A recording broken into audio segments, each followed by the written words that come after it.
Hey there, it's Corey here. Before we get into today's episode, I want to personally invite you to something special. On Thursday, October 16th, we're hosting our next Legacy Builders Live webcast, and I'll be joined by Trevor McLean and Shauna Feith. You might remember them from episodes 10 and 11, as we explore Beyond the Gate, aligning enterprise families through community, change, and legacy. Together, we'll look at what alignment really looks like when family, business, and community values intersect. We'll dig into how to evolve without losing who you are, bridge generational gaps, and lead with clarity in uncertain times. And if you missed our September 4th session with Krista Rabidou and Trudy Pelletier, the full replay is available now. To register for upcoming sessions or catch up on past webcasts, just visit legacybuilderswebcast.com. That's legacybuilderswebcast.com. I hope to see you there. Now, let's dive into today's episode.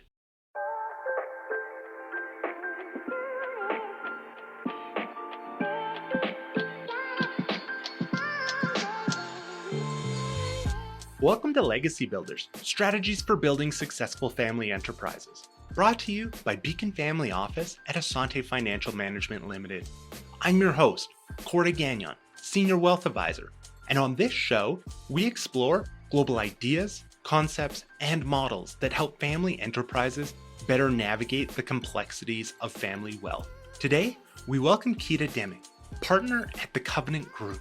Keita is an award-winning author, educator, and coach whose work focuses on transforming organizations into idea-driven, people-centered spaces. His book, Strategy to Action, offers a practical path to closing the gap between what we envision and what we actually do, both in business and in life.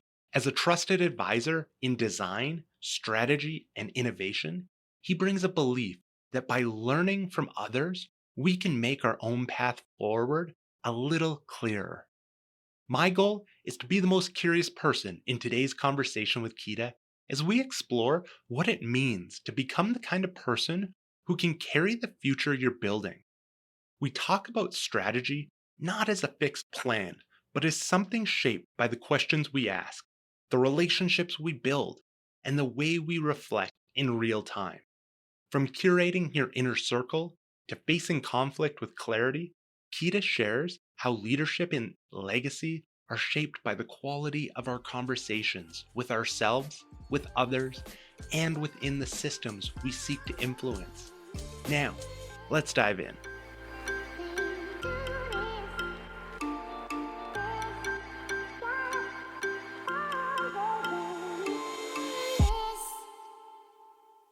Welcome, Keita. We're excited to have you here today to share your wealth of knowledge and experiences with us. Let's dive in, shall we? Looking forward to the conversation. Keita, imagine you're delivering the commencement speech to the graduating class of 2025, and you have the chance to inspire them with your story. How would you begin your speech to convey the incredible lessons and expertise that you've gained along your career? I think the advice that I would give is to ask a better question. So I've really come to appreciate the value of a good question. So if I could speak to my younger self, I would really get them to zone in on what's the guiding question that you need to set as your frame in this moment. And I'll give you an example. So currently, the frame question that I'm using a lot is who are you becoming while you're building what you're building? And it kind of comes from this idea of sometimes in a very difficult situation, there's a question that I find to be very powerful, which is who do I need to be in this moment? Or what does this moment demand of me? And I find that to be a really powerful pause when I'm navigating the world, especially as unpredictable as it is as of late, Right. if that makes sense. Absolutely. And so tell me, Keita, the who are you becoming? What does that question mean to you as you ask that to yourself? Educate and coach really high performing financial advisors, people in this space. And I think if you're not getting better and you're not focusing on personal development, you're kind of stalling. So if I'm building this thing, I'm building this business, I'm building this community, whatever I'm building, hopefully in that process, you are changing and you're evolving. And think some intentionality around who do I need to be or who am I becoming as that process moves along. I think that's a good thing. But because we get so busy and we get focused on the product, we don't necessarily then bring the question back to us and say, okay, what skills am I missing? What skills will I need if I want to go down this path? There are lots of examples where I have a client who his biggest challenge was that he was very conflict avoidant. And what I did with him was I kind of did some rough numbers and said, hey, he was so conflict avoidant that he would pay his vendors bills when they made a mistake because he'd rather pay that than confront the person. Wow. So we did some rough numbers, and it turned out it was about 12% of his revenue or his expenses were I could attribute to him avoiding conflict. I could directly draw that line. Right. So for him, the person he needed to become was somebody who was okay with having those hard conversations, not somebody who's going to go and fight with everybody, but somebody who was just more comfortable saying, hey, I need to go and have a hard conversation with somebody. And what he realized was that most times it was okay if you had the hard conversation. And it was more the made up fear of what might happen that was preventing him from having this hard conversation. It really turned around his business. So things like that. And in that pursuit or that build, where does that focus come into play? So your question is, who are you becoming while you're building? And so that focus on myself and who I am and how I'm showing up versus there's a pursuit here. We're building something, there's a goal, there's a strategy. And so where do you see that fit into the equation? And as you mentioned, a lot of people are focused on the goal and not on their self. Maybe I'll answer it a different way. And even I'm guilty of this. So when I wrote my book, Strategy to Action, it's really centers around four moves. What's your desired future? So I get people to lay out, hey, this is where I want to be 5, 10, 15 years from now. What do you need to prioritize? That's move number two. Prioritize these three things, no more than three. How do I create alignment in the short term with where I want to be moving forward? And then resource allocation, which is really the essence of strategy. How do you allocate resources? What am I saying, Luke? That's the essence of strategy. And building on those four quadrants is what helps people.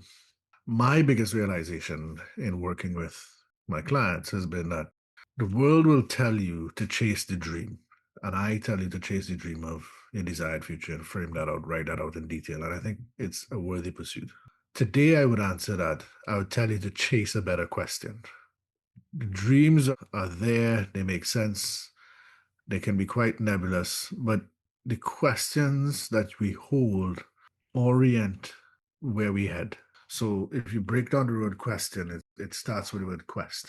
So what journey am I going on as I think about it? And actually think strategy is about asking a better question. So one of the things that I work with my clients on is instead of having a vision or mission statement, what's the question we're trying to solve as a company?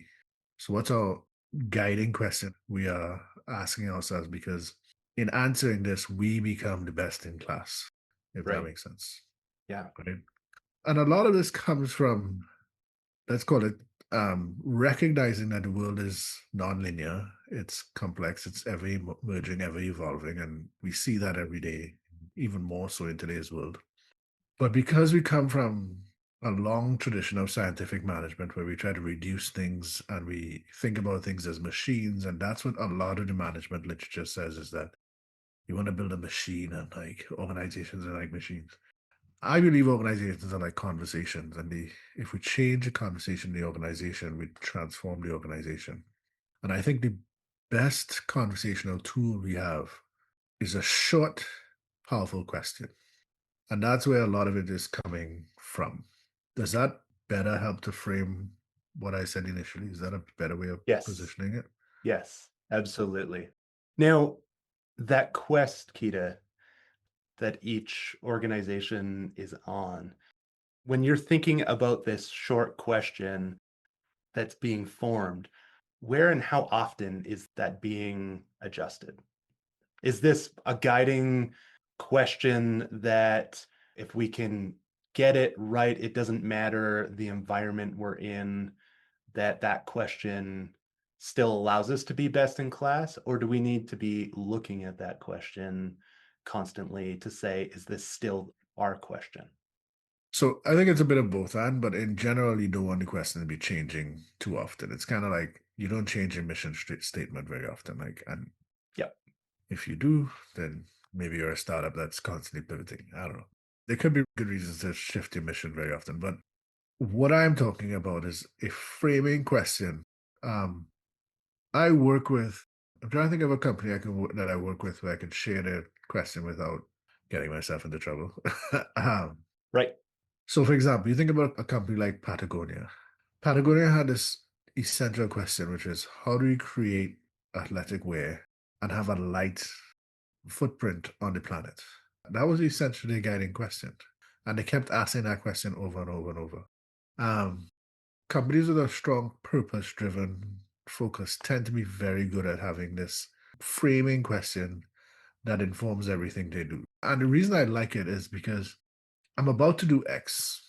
Does X answer this question that we think is the essence of our company? And it's a really easy thing for us to share with colleagues, everybody to have in mind, like those kind of guiding principles, if that makes sense. Absolutely. So for some reason, I'm really struggling because the examples that are coming to mind of clients who would not want me to share them publicly. That's why I'm struggling. So I'm just gonna make one up. So let's say you think of somebody who's trying to make environmentally friendly washing pods. Like let's say I'm just making this up. Yep.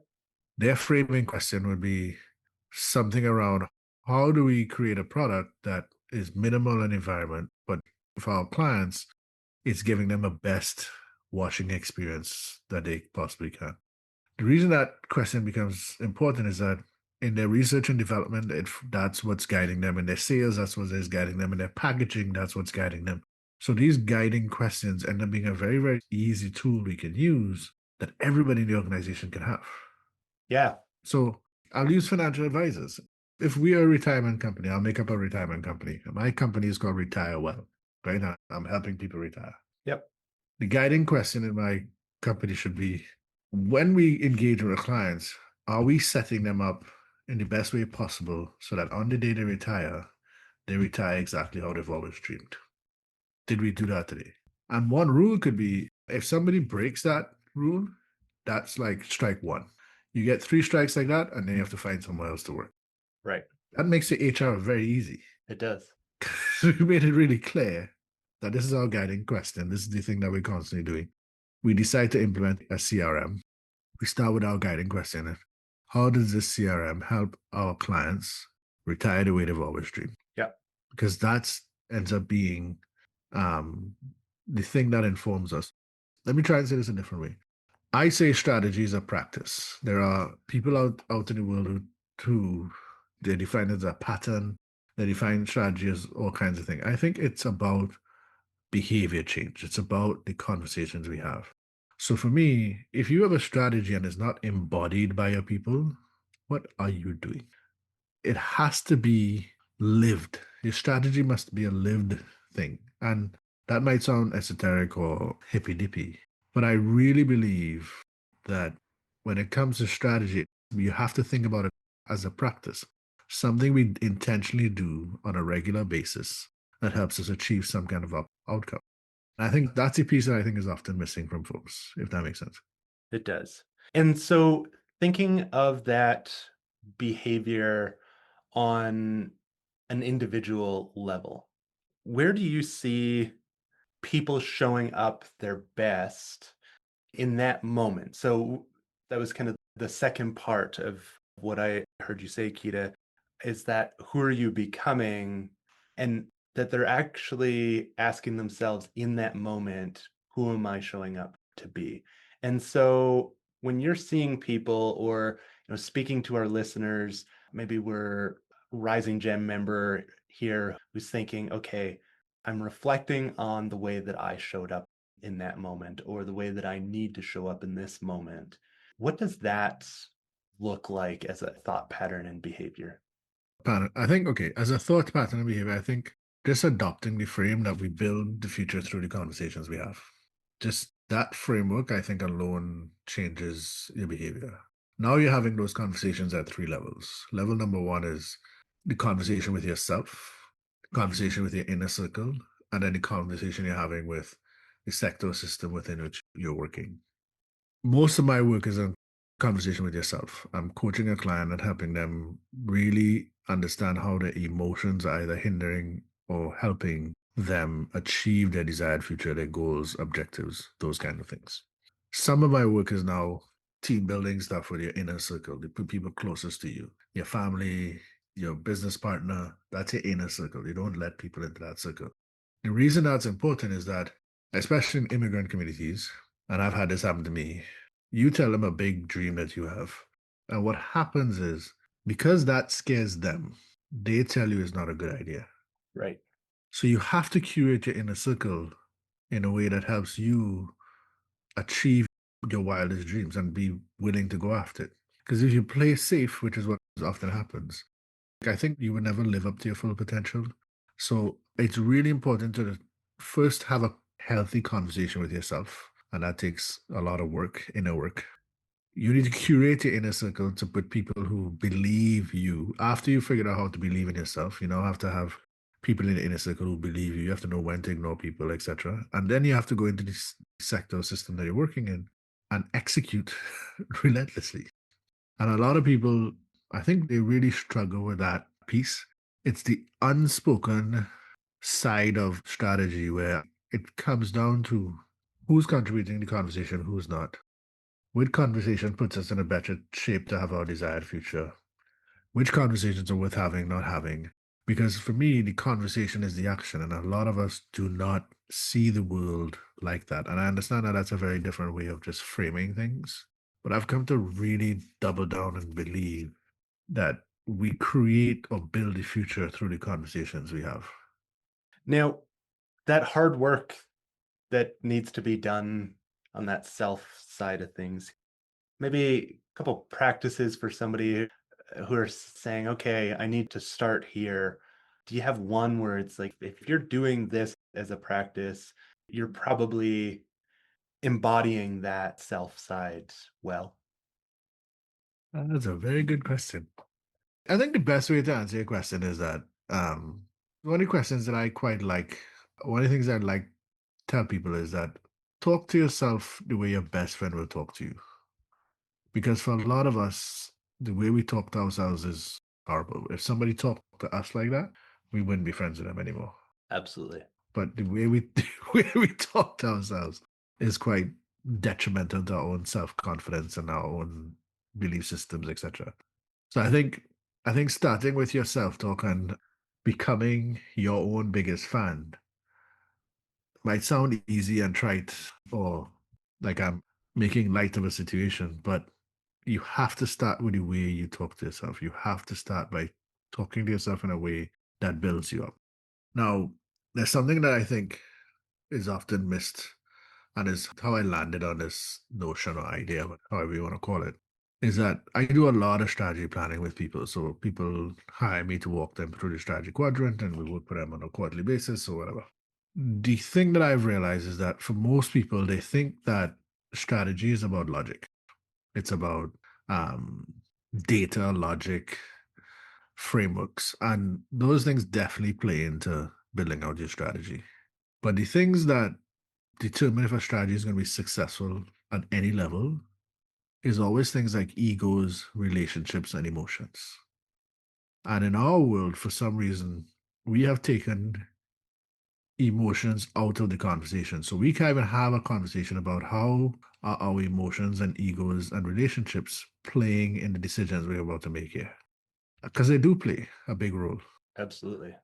But for a lot of us, we lean towards the data and we pretend as if the emotions are not helping to curve or influence what's happening here.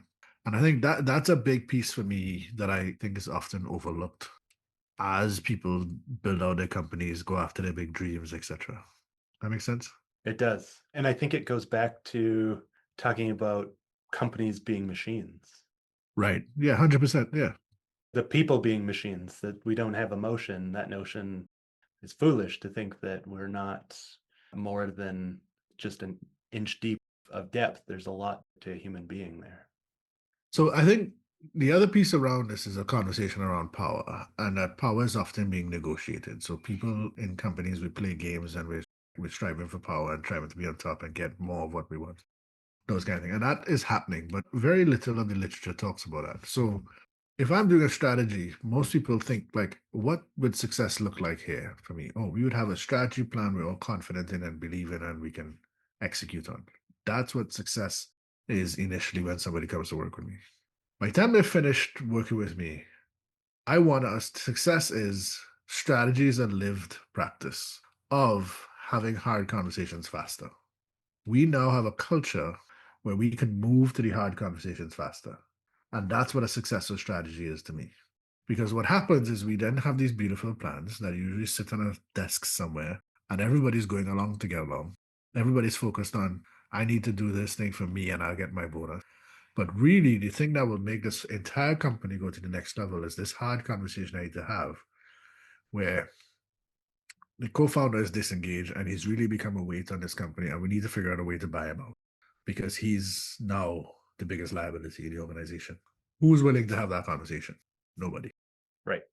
Especially like other co-founder might be like, oh, living in past lives, he used to be so amazing, etc. And then the people who are working under him are like, this guy's an idiot. What happens? You end up getting churn. It's a disaster. Yep. I am unfortunately using a real life example, but but things like that. If our strategy is successful, we now have a culture or practice of moving towards those hard conversations faster. If that makes sense. It does. And Keita, I want to go and talk about that inner circle. So moving a little bit beyond self, I want to clarify, is the inner circle include people, and your words were around people who will cheer us, I think is what I heard, challenge us and really be our best cheerleaders. And so I'm thinking about this in a personal context, but then I'm also thinking about it is surrounding ourselves in a leadership team. Is the leadership team part of our inner circle, or are these curated people from a personal perspective?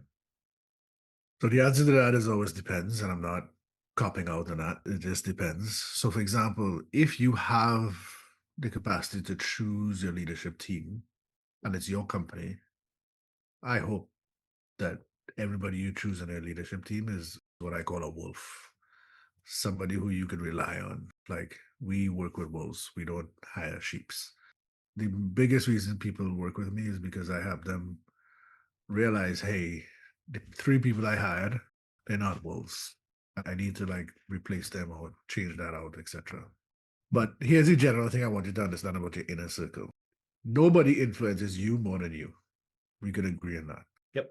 But then people around you then have more influence on you. So your wife, your partner, your best friend, your business partner, etc. That becomes your inner circle. Now, there's a social side to things where there are people who you socialize with and they have nothing to do with your career ladder. You drinks, sports, whatever. They're not on that train. But the work that I do is about how to become intentional about where we want to be 5, 10, 15 years from now. And a big part of how we realize our desired future is being very intentional about the relationships that we have in our lives. So I have friends who the only purpose that they serve in my life is entertainment. Like there's no deep conversation with them, Yep. whatever. I have other friends who I could talk about like what fatherhood is like. And I have an intentional group around those people that do that. And then I have an intentional group of people who help me advance my career in some way.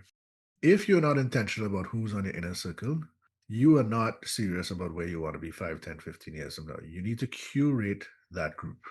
And the number one thing you're looking for is red flags. And there are yellow flags and red flags, right? So there are things where people will make a mistake, and that's a yellow flag, and you let them slide. There are some mistakes that people make you should label as a red flag. And as soon as you see a red flag, that person is no longer part of your inner circle, trusted circle. They are now out. It takes a lot of work for somebody to get who's been kicked out of your inner circle to get back in the inner circle. Now, they don't know, have to know, they shouldn't know that they're in the inner circle. Yep. I really believe you have to intentionally curate your network if you want to be serious about achieving a desired future and going beyond what you thought was possible. So, one of the frameworks we use is that people often think too small, too short, and too solo. And I should start with too short. So, what we try to do is we try to get people to think on a longer timeline.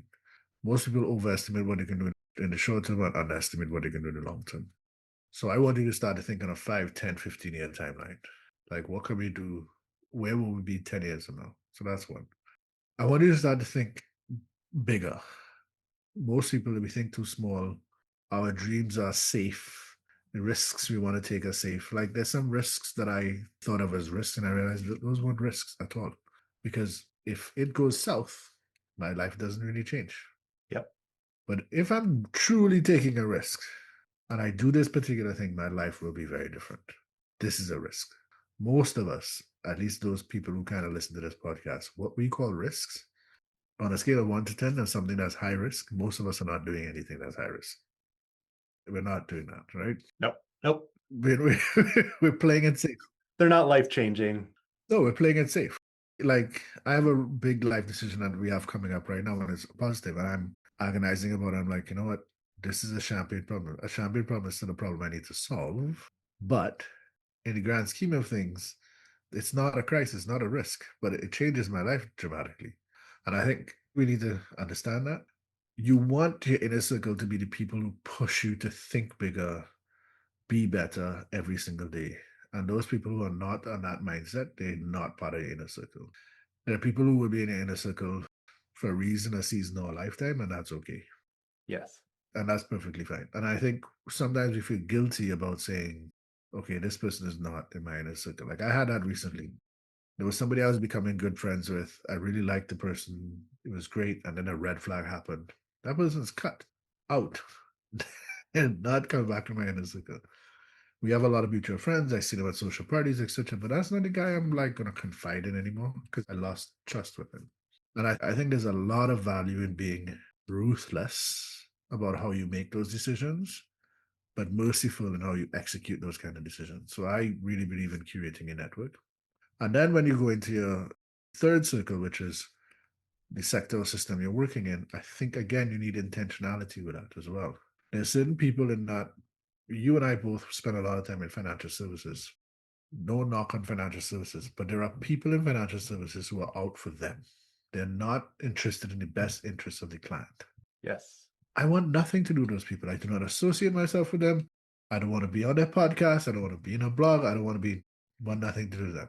The people I want to be around are the people who are absolutely laser focused on what is in the best interest of my client. So when I go into that third circle, which is the sector system you're working in, you have to curate your network. There are people who are associates, people you know, but the people who are part of your network, you have to filter them. And I believe that, like, if you go back to that commencement speech question, I think pick your friends like you pick your fruit. That's an Erica Badu song. I don't know if you know who Erica Badu is. No. Erica Badu is an amazing soul musician from the 90s. And she has this line that she says, you pick your friends like you pick your fruit. I almost sang on your podcast there for a second. I refrain. I don't have a singing voice, but I'll spare your listeners on that. But the point is, how do we be intentional about our relationships? Because the only relationships that are sustainable are win-win relationships. Mhm. If a relationship is lopsided, it can't be sustainable. Right. And so thinking of that analogy, Keita, the blemish versus the bruise, I'm thinking about the yellow flags versus the red.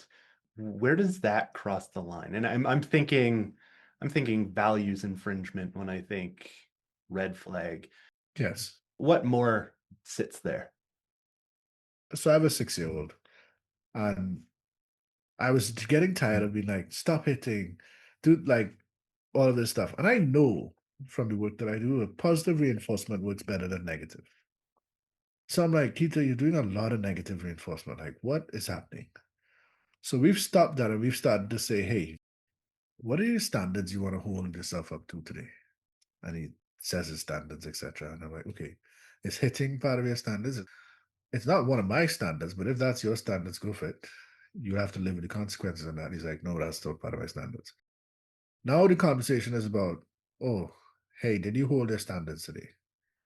No, Dad, I held my standards for most of the day. At this part of the day, I didn't hold my standards because I was so angry or so upset or whatever.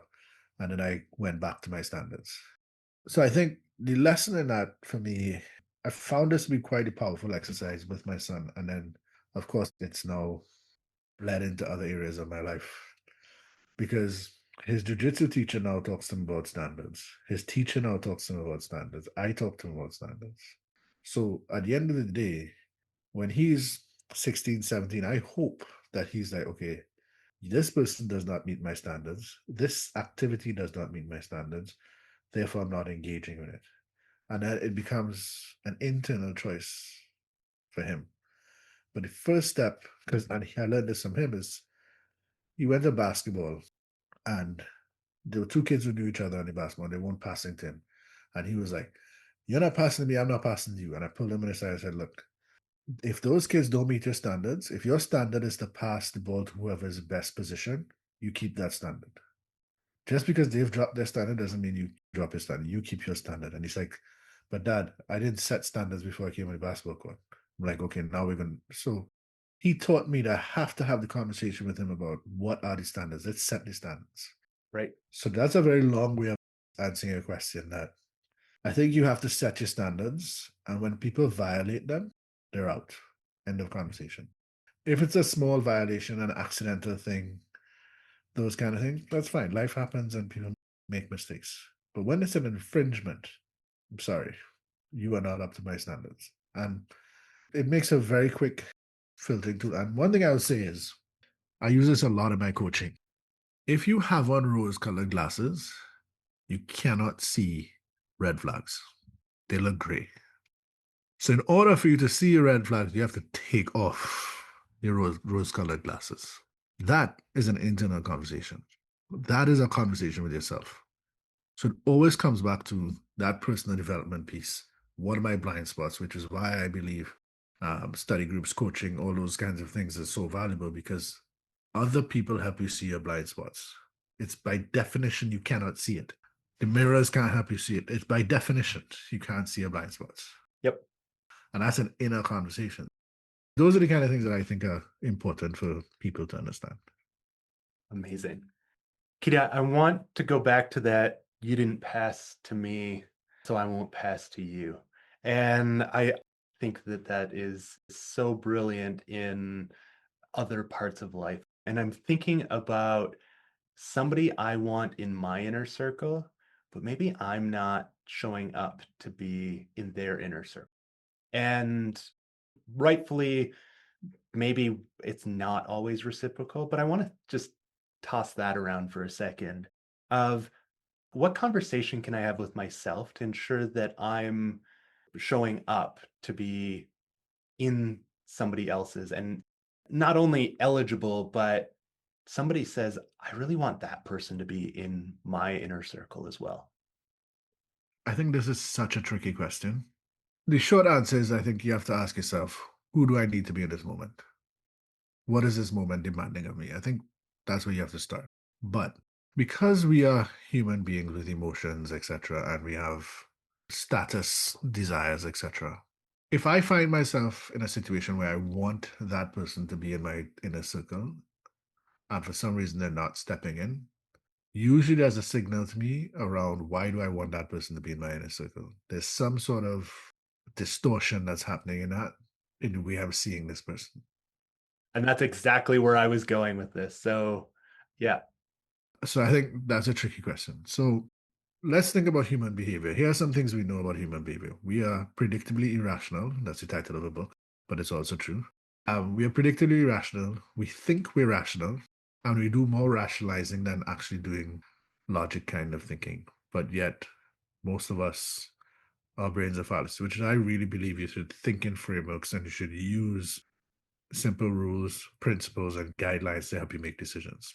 So it comes back down to taking standards to a different level, but it comes down to principles. What are the principles I'm going to live my life by? What are the standards I'm going to hold myself up to? It doesn't matter what other people do. I'm going to hold myself up to these standards. So let's go back to my son passing the ball. The thing that I told him on the sideline, like, it doesn't matter that they're not passing to you. It really does not matter. He's 6. This is a tough lesson for a 6-year-old, Yes.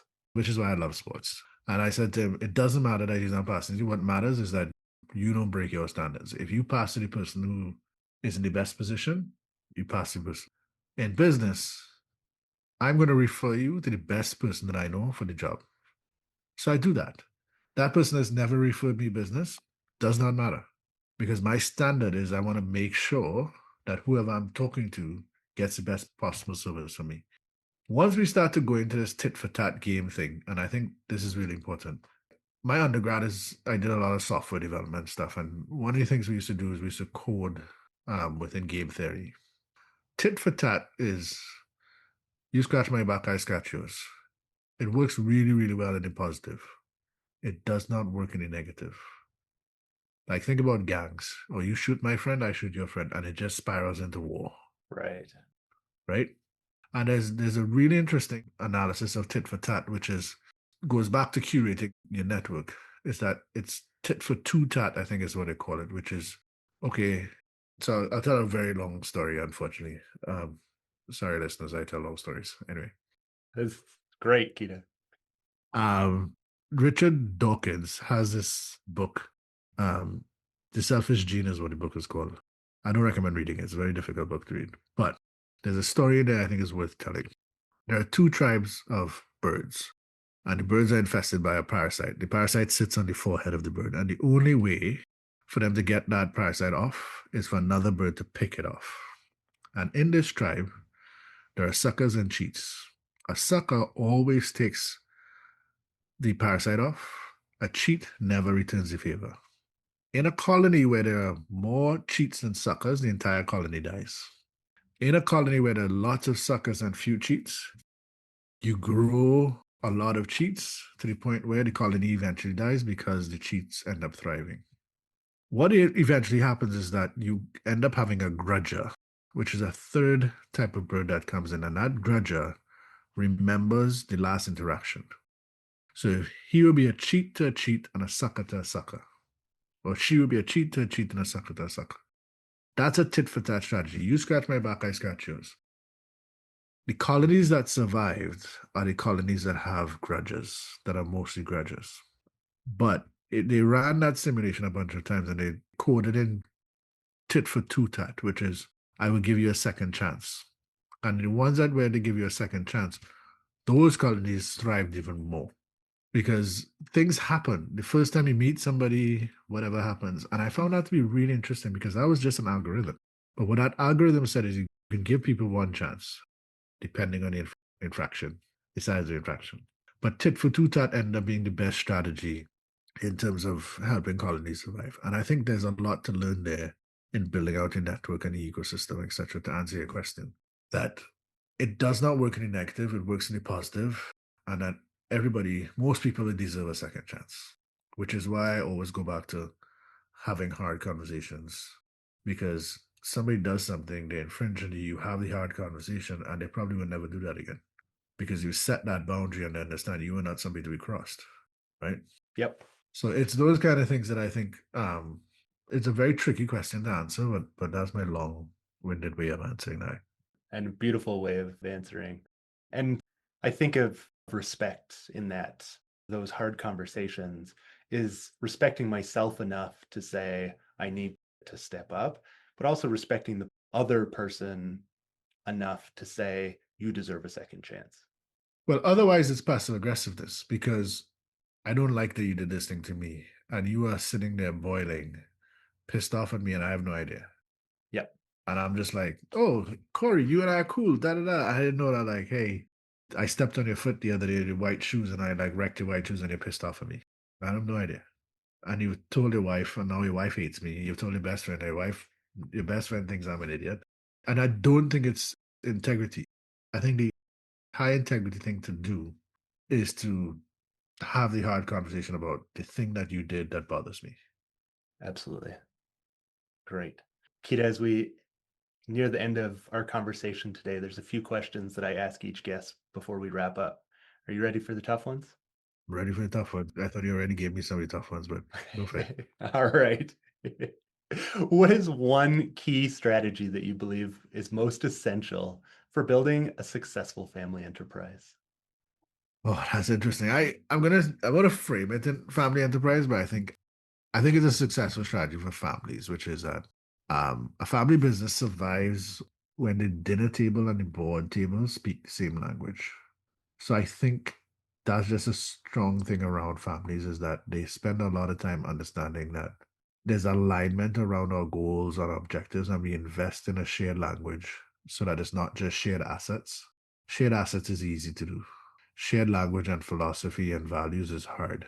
And we have to be singing the same song or else we're going to lose out on that. So I think when the dinner table is in alignment with the board table, I think that's when you get really strong family businesses. And what is the most common challenge that you see family enterprises encountering when it comes to wealth transition and generational continuity? It's emotions. How do we manage our emotions? I think there are lots of people out there who can help them with estate planning and wealth transfer and all of that. But there are very few people who can help them with the unspoken expectations. And it's about starting with the hard conversations early before you think you need them. Because I think the biggest thing you can have is clarity. Clarity is your secret weapon. So if you have clarity today, you're unlikely to have conflict tomorrow. So if you can talk about it, then you can transfer it. And it's not just about the wealth, it's about transferring a culture of entrepreneurship, of rigor, of whatever that culture is. I think that's where you want to focus, if that makes sense. Absolutely. And in your experience, what are the top three key qualities that successful family enterprise leaders possess? So I these are my three that I talk about leadership all the time. So I think these are the three that matter more than anything. It's humility, and I'll come back to what I mean by humility. So that about like the stewardship matters and not status. People who get caught up in the status game, I think they end up going down a very dangerous path. So humility, clarity. I think if you're able to take the complex things, make them simple but no simpler, and you help people align around what really matters and people are clear, I think that's helpful. And then the courage, the willingness to have those hard conversations. Those are the things that I think matter the most when it comes to thriving family businesses, businesses in general. The three things that I always talk about of humility, clarity, and courage. I need to make one thing around humility. So when you talk about humility, I'm not talking about taking up less space. There must still be room for your truth. So it's not about shrinking, it's expanding your awareness. So somebody who is humble, to me, they're quiet because they're listening for what they don't know. Like C.S. Lewis has this quote where humility isn't thinking less of yourself, it's thinking of yourself less. And I think it's important to make that distinction because that the humility thing is something I think people mistake for meekness or shyness or whatever. When you pay attention to what are you missing, who's not listening to me right now, whose voice needs to be heard, that's what I mean by humility. Are you willing to step back and really lean into stewardship and those kinds of ideas? So I don't want people to confuse humility for making yourself smaller. It's about making the mission bigger than the ego, because that's where I think a lot of people fall short. That if you can keep it real and keep it honest, Yep, without people egos being bruised. And that's the key to the hard conversations part. There's no reason why humility is not a sign of weakness. I think it's probably one of the strongest things we can do. fantastic. And great frame. I think that it is a very important part that's overlooked where people see it from the outside as something that it truly isn't. Like Brené Brown talks about, I'm not here to be right, I'm here to get it right. And I like to tell people, I'm here to be real. because there are too many lumpy carpets. I've been in too many rooms with lumpy carpets. I want to make sure we have way less lumpy carpets in the rooms that I'm in. If I'm in a room, I'm going to point out the lumpy carpet. Yeah. That's why people work with me, because they know I'm willing to do that. And here's the thing about a lumpy carpet: people trip and fall, right? Yep. So yeah, And they don't ever attribute it to the lumpy carpet. no, they never. Yep. Keita, before we conclude our discussion today, I'd like to highlight where our listeners can engage in more of the conversations that you're having, as well as any important conversations that maybe our listeners could be directed to as it relates to maybe what we discussed today. So I think if you visit my website, keitademming.com, right now I'm about to launch a free course on how to have hard conversations faster. Because I've realized, after I wrote my book Strategy to Action, I realized that the thing that was missing from most of my clients is that capacity. Now that we have the strategy, now let's go have the hard conversations. People didn't have the skills to have the hard conversations. So I've really started to double down and lean into helping people have hard conversations. So a lot of the content that I'm putting out, and a lot of it's for free, is going to be around hard conversations, and then stuff around my book, moving from strategy to action, because those are the two things that provide people with the biggest leverage in achieving their goals. And I think it matters more than people really understand. Fantastic. And I wanted to make sure that we covered everything. Is there anything else that you'd like to share with our audience that maybe we just didn't get a chance to touch on? I think let's just go back to, we build the world through the conversations that we have. I think if we really focus on having higher quality conversations, we have much higher quality results. And to me, it's as simple as that. It's as simple as thinking through, how do we have better conversations and ask better questions, so that we are building those dreams in a way that is realistic and makes sense. Um, so yeah, that would be my thing. Well, thank you, Keita. Appreciate you taking the time today to share your experiences, expertise, and as much as you apologize for the long stories, I love the long stories. So thank you for those insights. It was incredibly valuable to myself, and I know that our listeners will be just as grateful for your contribution. I'll say one more thing. Thank you for making a space that I felt open enough to do that, because I think one of the things I often say is that we can only move at the speed of trust. And because I trust you, we were able to move at the speed that we were able to work at today. So thank you for your time, and thank you for being so thoughtful in your conversational approach. As we wrap up this episode, we invite you to reflect on Keita's reminder that meaningful leadership begins with self inquiry, who you're becoming, how you show up, and what your daily choices say about the future you're trying to create. Whether you're part of a family enterprise or work alongside enterprising families, his perspective offers a different lens, one that centers personal growth, emotional awareness, and intentional leadership as core elements of long term success. Throughout our conversation, Keita shared what it means to align leadership and growth with the questions we ask and the conversations we're willing to have. He offered a framework that starts with self awareness, deepens through intentional relationships, and takes shape through clear, courageous action. His insights remind us that the way we think, talk, and connect becomes the foundation of everything we build. For those seeking to lead with more intention through better strategy, clearer relationships, or personal growth, Keita Demming offers a grounded and practical approach. We've also included his contact information along with links to his book, Strategy in Action, and his website, where you'll also find details on an upcoming free course in the show notes to support you in your next steps.